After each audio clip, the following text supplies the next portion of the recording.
कहानियाँ देखने के लिए चैनल को सब्सक्राइब करें। मिलिए शीला से। शीला की शादी हो रखी है, पर उसे नहीं लगता कि उसकी शादी हो रखी है। उसे लगता है कि वो तो एक नौकरानी है। उसका पति विदेश गया हुआ है और उसने शीला को अपनी माँ की सेवा के लिए अपनी माँ के पास छोड़ा हुआ था।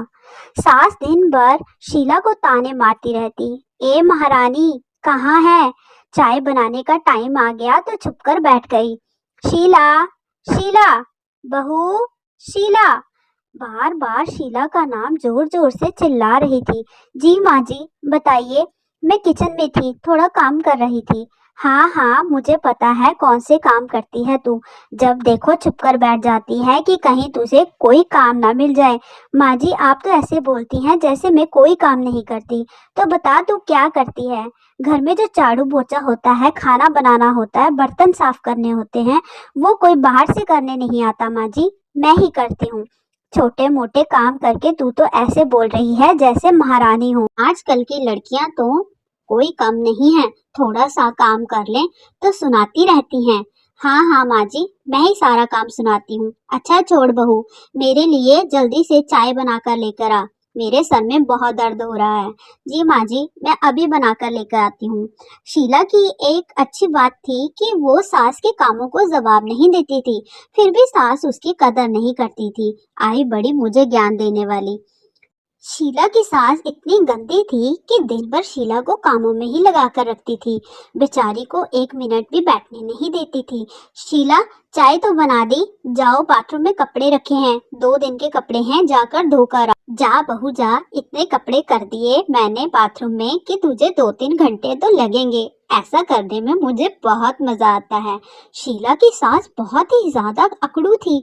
बेचारी शीला जब वॉशरूम में कपड़े धोने के लिए जाती है तो वो कपड़े देखकर हैरान हो जाती है कि हम तो 2 ही जन हैं, इतने कपड़े, ये भगवान ये कपड़े इतने कैसे हो गए? मैंने तो 2 दिन पहले ही कपड़े धोए थे। मैं सब जानती हूँ, ये माँ जी ने ही किया है, जानबूझकर धोए हुए कपड़े भी बीच में रख दिए। हे भगवान, इस बुढ़िया से मेरा पीछा कब छूटेगा? बेचारी शीला सारे कपड़े धोकर अपने कमरे में आती है कि कुछ टाइम के लिए आराम कर ले, पर सास भी पीछे से ही आ जाती है। बहू क्या कर रही है? आराम कर रही है। आराम करने को क्या हो गया? कपड़े तो मशीन ने धोए हैं, तुमने क्या किया? हाँ जी माँ जी, अगर आपको ऐसा लगता है तो आप खुद मशीन में कपड़े धो लें, फिर पता लग जाएगा कि कपड़े कौन धोता है, मशीन या मैं। ज्यादा मत बोल बहू, जा मेरे लिए खाना बना ला, मुझे बहुत भूख लगी है। खाना बनाने से पहले मुझे 1 गिलास चाय दे जा, फिर जो करना है करती रहना। और हाँ, खाने में मटर पनीर बना लेना। बेचारी शीला पहले चाय बनाकर अपनी सास को देती है और फिर जाकर किचन में सारा काम करने के लिए लग जाती है। हे भगवान, ये कैसी किस्मत लिख दी तूने मुझे। ये सास तो मेरा जीना हराम कर रखा है। पहले ये भी बहू होगी तो इसकी सास भी उससे इतना ही काम करवाती होगी जो ये बदला लेने के लिए मुझसे बदला ले रही है। हे भगवान, अब मैं क्या करूं? इतना काम करके मेरी कमर टूट गई है, पर ये बुढ़िया मुझे आराम करने नहीं दे रही। क्या करूं? कुछ दिन मायके के लिए चली जाऊं। शीला ये बातें अपने मन में सोच रही है। और मेरा पति भी कितना निकट्टू है, मुझे यहाँ छोड़ गया अपनी माँ के लिए। क्या शादी माँ के लिए की थी, अपने लिए नहीं? मैं ये नहीं कहती कि मैं सेवा नहीं कर सकती, पर जानबूझकर मेरा काम बढ़ाना भी तो अच्छी बात नहीं। हे भगवान, अब मैं क्या करूं? मैं अपनी माँ को फोन करती हूँ तब भी ये मुझ पर चिल्लाने लगती है कि मैं सारा दिन फोन पर लगी रहती हूँ। अब महारानी ने ऑर्डर दे दिया कि मटर पनीर बनाओ। मटर पनीर का ऐसे ही बन जाता है। वो धीरे धीरे काम कर रही थी कि पीछे से सासू माँ आ जाती है। क्या मन में बुड़बुड़ कर रही है? मुझे पता है, हमको ही गालियां दे रही हैं। नहीं सासू माँ, मैंने किसी को गाली नहीं दी। अच्छा, तो क्या बोल रही थी? कुछ नहीं, वो मुझे अपनी माँ से बात करनी थी। सारा दिन तो तू अपनी माँ से बातें ही करती है।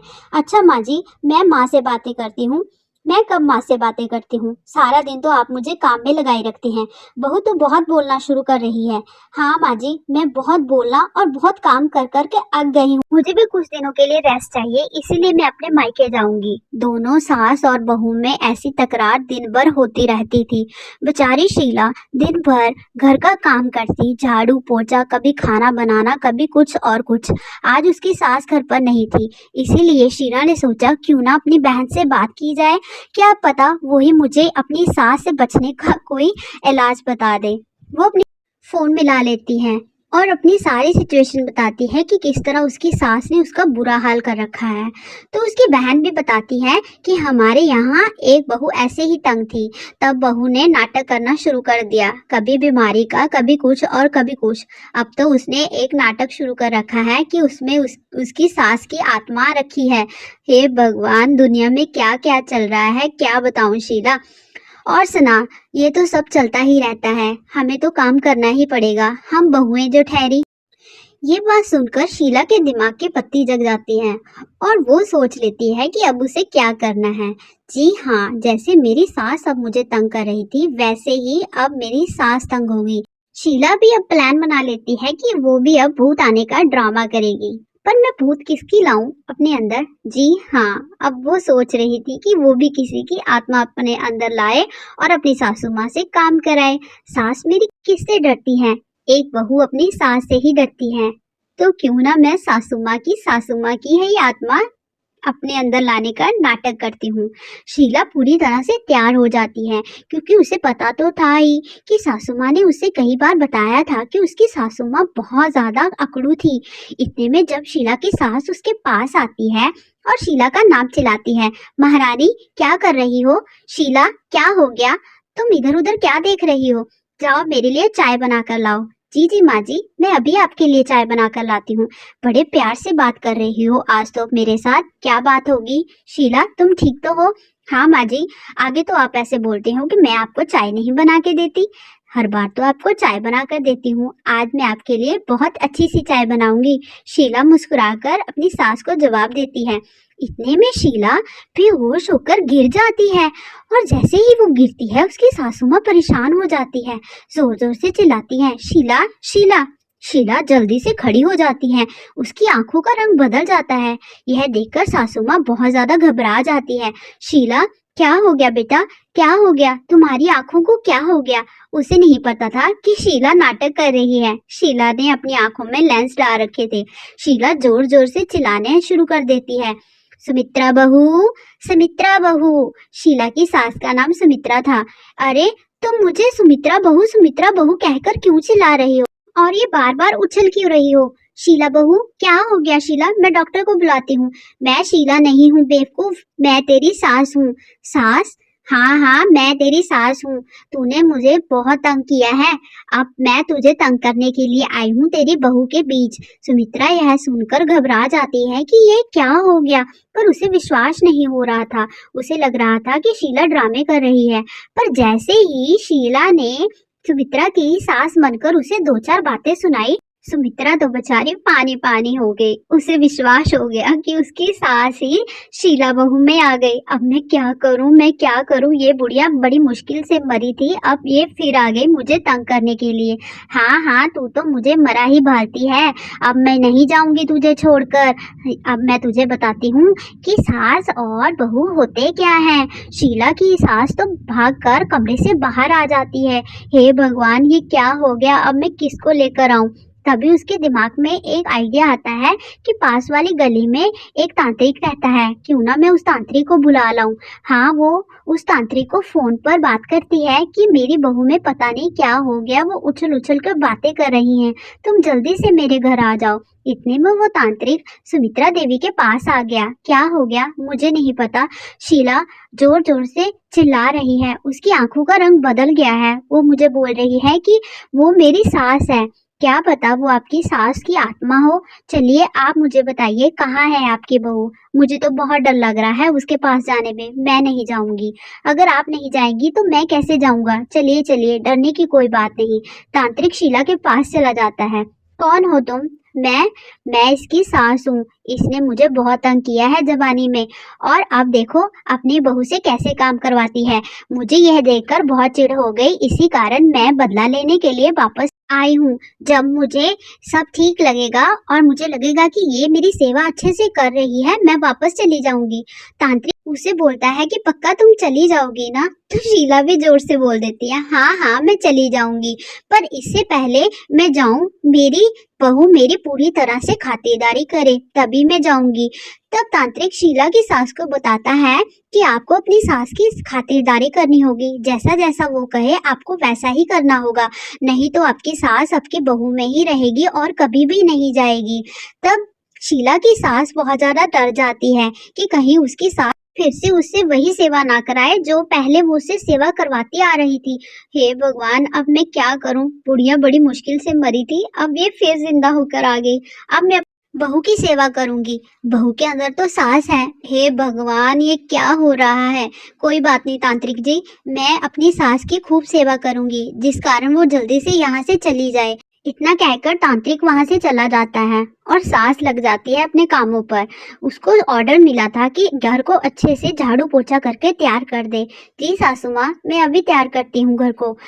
जल्दी से सुमित्रा देवी झाड़ू पोछा लगाने के लिए तैयार हो जाती है। इतने सालों बाद झाड़ू पोछा कर रही थी, उसकी तो पीठ जैसे अटक जाती है। हे भगवान, अब ये क्या मुसीबत आ गई? इतने में शीला वहीं पर आ जाती है और बोलती है, बहू, सुमित्रा बहू, मेरे लिए जल्दी से चाय बना कर लाओ, मेरा सर दर्द हो रहा है। जी माँ जी, बस मैं कुछ कपड़े धो लूं, उसके बाद मैं आपके लिए चाय बनाती हूँ। जुबान लड़ाती है तू मेरे साथ? तुझे बोला है ना जल्दी से चाय बनाकर लेकर आ, तो चाय ही चाहिए।